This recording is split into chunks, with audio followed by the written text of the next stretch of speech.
Olá, amados, graça e paz. Aqui é Catiane Lins, do Ministério Vida. É uma alegria estarmos juntos mais um dia compartilhando a palavra de Deus.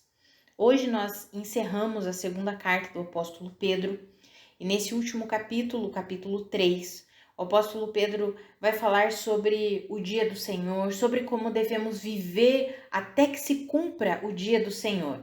E aí ele começa aqui o capítulo 3 falando assim: olha, amados, esta é a segunda carta que eu escrevo para vocês. E nas duas cartas o que eu quero é despertar essas lembranças.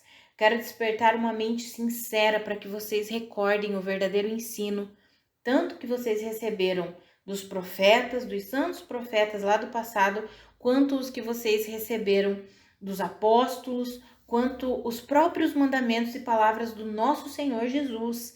Que vocês mantenham a mente de vocês na verdade, esse é o intuito. Porque antes de qualquer coisa, vocês precisam saber que nos últimos dias as pessoas vão escarnecer, surgirão escarnecedores, zombadores, que eles seguem as suas próprias paixões e eles vão zombar de vocês porque vocês esperam a vinda de Cristo. Eles vão dizer para vocês: o mundo continua do mesmo jeito, nunca mudou. Vocês ainda vêm com essa falácia aí de que Jesus vai voltar. Para com isso.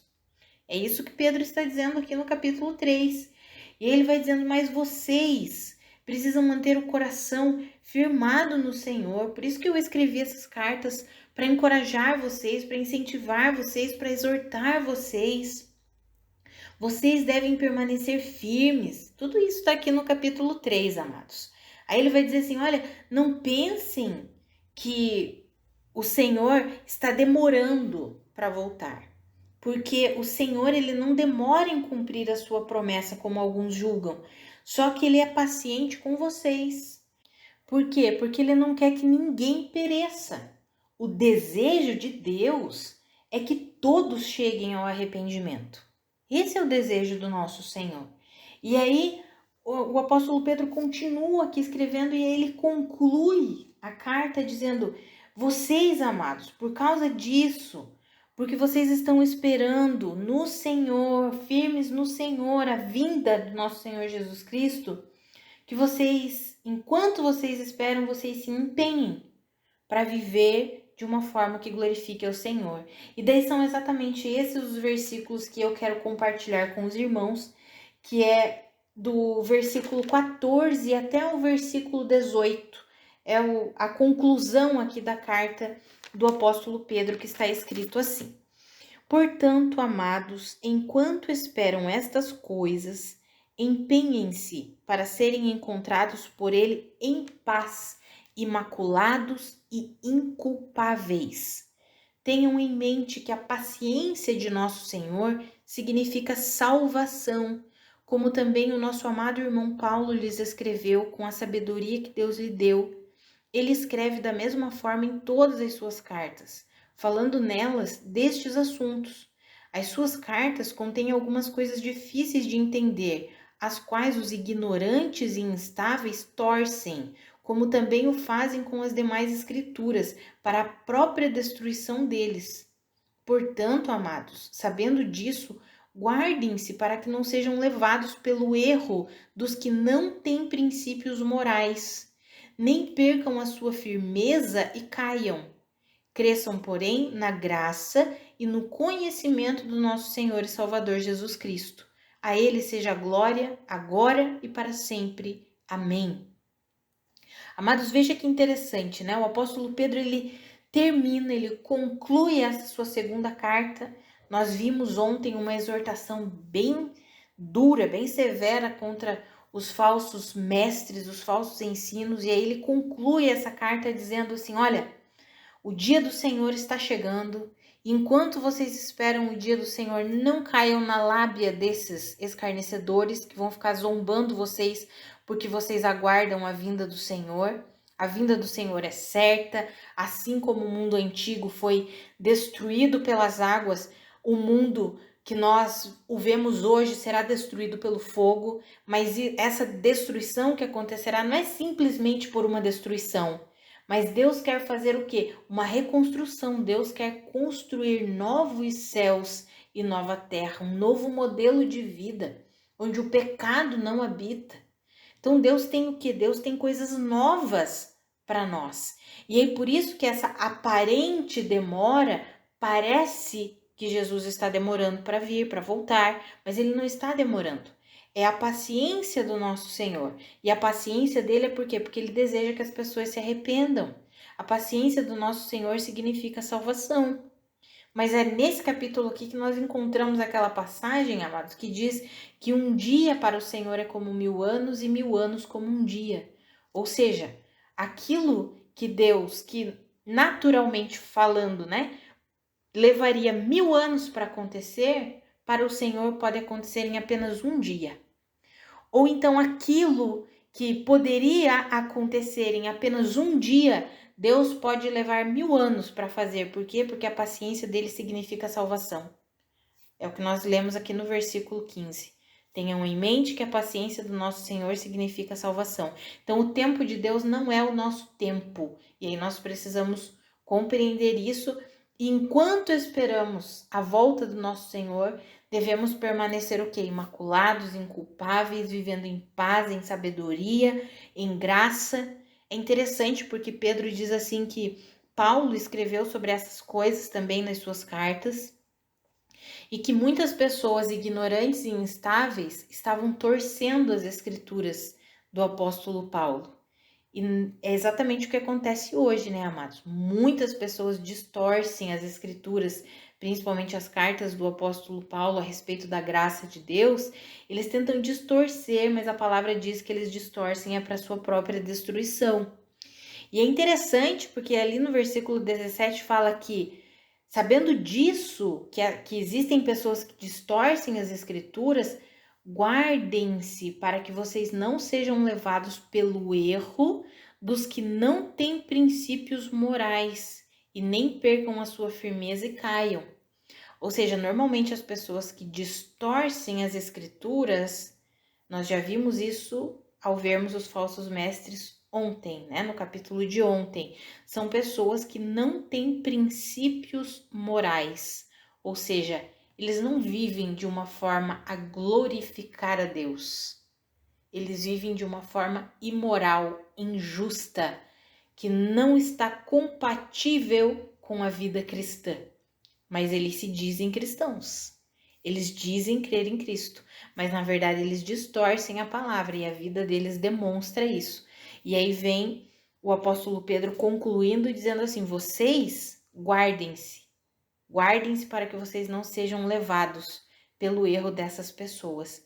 Vocês cresçam na graça e no conhecimento do nosso Senhor e Salvador Jesus Cristo, porque a Ele seja a glória para sempre, sempre e sempre. A glória é para o Senhor, hoje e para sempre.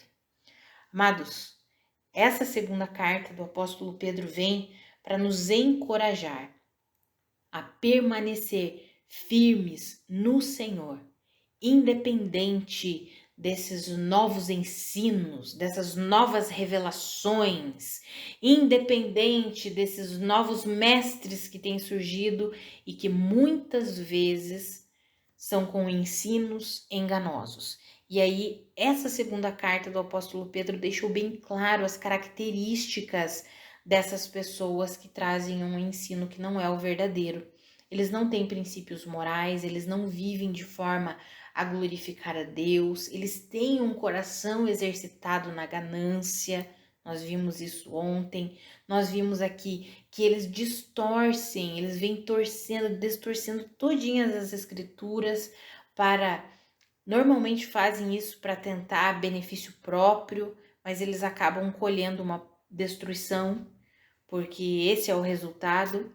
Agora nós, amados, a palavra para nós é para nós permanecermos vivendo em paz, imaculados, inculpáveis, ou seja, levando uma vida de rendição diária a Deus. Eu sempre falo, amados, a nossa caminhada de fé é uma caminhada diária, é todos os dias. Nós precisamos renovar a nossa fé em Cristo Jesus todos os dias.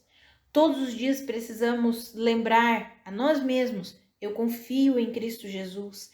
Cristo Jesus é suficiente para mim. A palavra de Deus é a fonte de vida, é a fonte de alimento que eu preciso. Eu vou me relacionar com a palavra de Deus, vou ser alimentado com a palavra de Deus e vou viver em fé na suficiência de Cristo Jesus.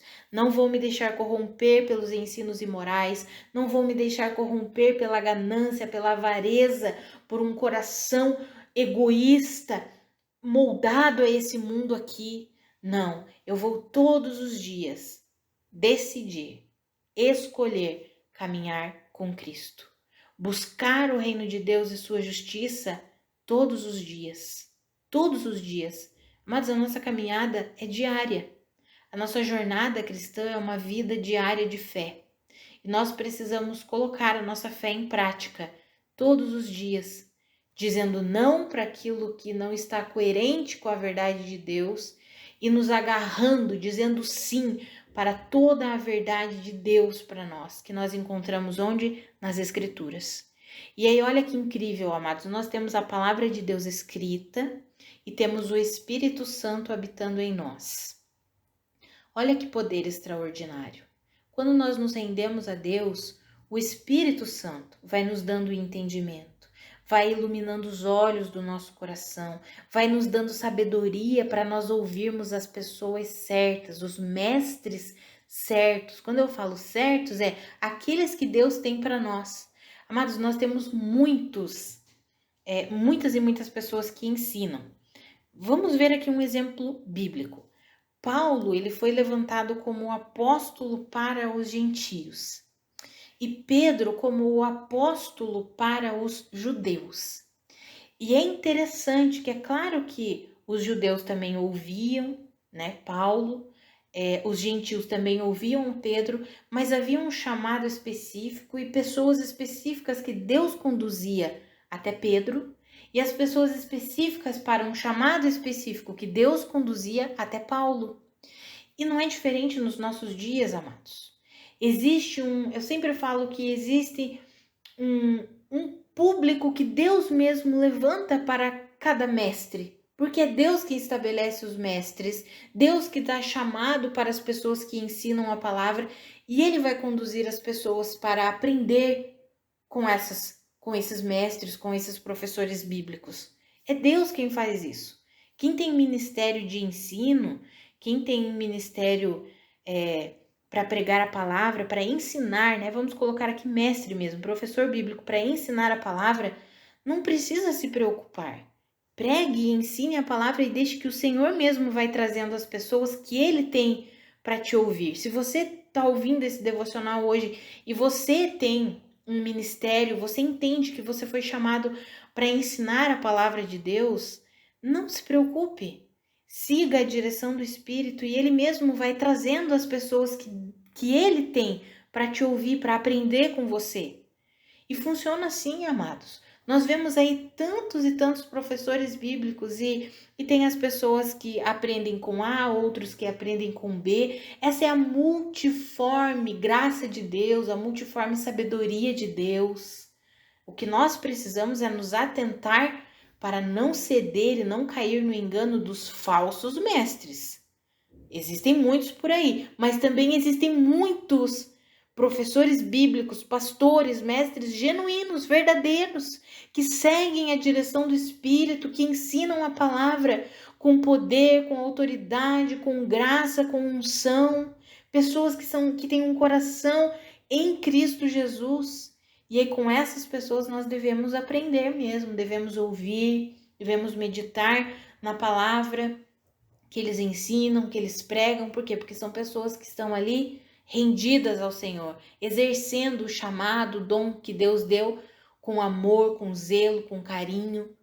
Então que eu e você, amados, nós possamos, como está escrito aqui no versículo 18, crescer na graça e no conhecimento do nosso Senhor e Salvador Jesus Cristo. E glória a Deus porque o Senhor levanta os ministérios, né? Com o fim de edificar todo o corpo de Cristo. Nós já vimos isso estudando Efésios capítulo 4. O propósito dos pastores, dos mestres, dos evangelistas, dos apóstolos, dos profetas é o quê? É edificar todo o corpo, fazer crescer todo o corpo. Então, glória a Deus, por cada pessoa que tem o seu chamado como pastor, como professor bíblico, como mestre. Glória a Deus por isso. Cada homem, cada mulher que tem exercido o seu chamado em Deus com amor, com zelo, com carinho. Glória a Deus por isso, porque aí todo o corpo vai sendo o quê? Edificado. Então, que eu e você, nós possamos nos guardar o nosso coração, para que nós não sejamos induzidos e levados pelo erro desses falsos mestres. A palavra diz que eles não têm princípios morais, então nós devemos analisar bem as pessoas que nós ouvimos. Eu sempre falo, fica muito nítido, né? As palavras revelam, Jesus já falou isso, que nós falamos do que está cheio o nosso coração. Então as nossas palavras revelam se de fato nós estamos em Cristo ou não. Às vezes pode demorar um tempinho para a gente compreender quem de fato está em Cristo e quem não está. Mas fica claro, fica nítido. O Senhor mesmo vai trazendo à luz todas as coisas. Então que eu e você, amados, nós possamos deixar o Senhor esquadrinhar o nosso coração para que nós, né, eu sempre falo que a palavra de Deus é primeiro para nós, depois a gente avalia os outros. Então, que nós possamos permanecer firmados no Senhor e que o Senhor nos dê discernimento e sabedoria para compreender quem ouvir, com quem aprender, para que nós possamos receber um alimento genuíno de pessoas que de fato têm um coração rendido a Deus. Que o Senhor nos ajude nisso, porque é Ele mesmo que só o Senhor tem a capacidade e o poder para nos dar esse discernimento e essa sabedoria. Então, que assim seja, e a palavra do Senhor para nós hoje é: guardem-se para que não sejam levados pelo erro dos que não têm princípios morais e cresçam na graça e no conhecimento do nosso Senhor e Salvador Jesus Cristo. Então, que eu e você possamos guardar o nosso coração de todo ensino falso e possamos crescer na graça e no conhecimento do nosso amado Senhor Jesus Cristo. Vamos orar? Pai, muito obrigada pela tua palavra, muito obrigada pelo teu ensinamento, pelo teu encorajamento. Pai, muito obrigada. Pai, obrigada porque o Senhor depositou do teu próprio Espírito para viver em nós, para nos ensinar, nos encorajar, nos corrigir, nos instruir. Obrigada porque o Senhor nos deixou a sua palavra escrita. Ah, Senhor, muito obrigada pelo teu cuidado em nos deixar a sua palavra escrita, que é fonte de vida, é fonte de alimento, é fonte de conhecimento, mas o conhecimento genuíno, sobrenatural, verdadeiro, espiritual. Muito obrigada por isso, Pai. A minha oração é que eu e os meus irmãos sejamos fortalecidos na graça do Senhor, conduzidos pelo teu Espírito no crescimento do conhecimento de Cristo Jesus. Que o Senhor mesmo ilumine os olhos do nosso coração, os olhos do nosso entendimento, para que nós possamos compreender as tuas escrituras, a tua palavra e possamos crescer cada dia mais na graça e no conhecimento do nosso amado Senhor e Salvador Jesus Cristo. Que eu e os meus irmãos tenhamos um coração sempre rendido, humilde, como está escrito em Tiago, que nós possamos humildemente receber a palavra do Senhor implantada em nós. Que eu e os meus irmãos vivamos assim, sempre, sempre, para a sua glória, em nome de Jesus. Amados, que a graça e a paz do nosso Senhor Jesus Cristo sejam multiplicadas sobre a sua vida. Um grande abraço e até amanhã.